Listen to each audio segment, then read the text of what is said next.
മഞ്ഞപുഷ്യരാഗം. രത്നങ്ങളിൽ വെച്ച് ഏറ്റവും ശ്രേഷ്ഠമായതാണ് മഞ്ഞപുഷ്യരാഗം. വ്യാഴത്തിന്റെ രത്നം എന്നും കൂടി ഇതറിയപ്പെടുന്നു. വിദ്യാഭ്യാസം ചെയ്യുന്നവർക്കും വിദ്യ പകർന്നു കൊടുക്കുന്നവർക്കും ഈ രത്നങ്ങൾ ധരിക്കുന്നത് നല്ലതാണ്. പുണർദം, വിശാഖം, പൂരുരുട്ടാതി ഈ നക്ഷത്രക്കാരാണ് ഈ രത്നങ്ങൾ ധരിക്കേണ്ടത്.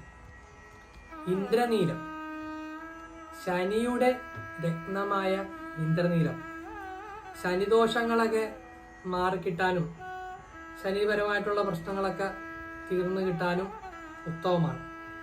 പൂയം, അനീഴം, ഉത്രട്ടാതി ഈ നക്ഷത്രങ്ങളാണ് ഇന്ദ്രനീലം ധരിക്കാൻ യോഗ്യമായിട്ടുള്ളത്.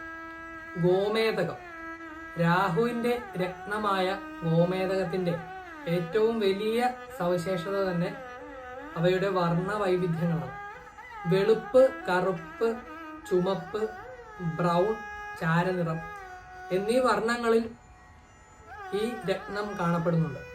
ശുഭാപ്തി വിശ്വാസത്തിന്റെ പ്രതീകമായിട്ടും ഈ രത്നത്തെ നമ്മൾ ധരിക്കാറുണ്ട്.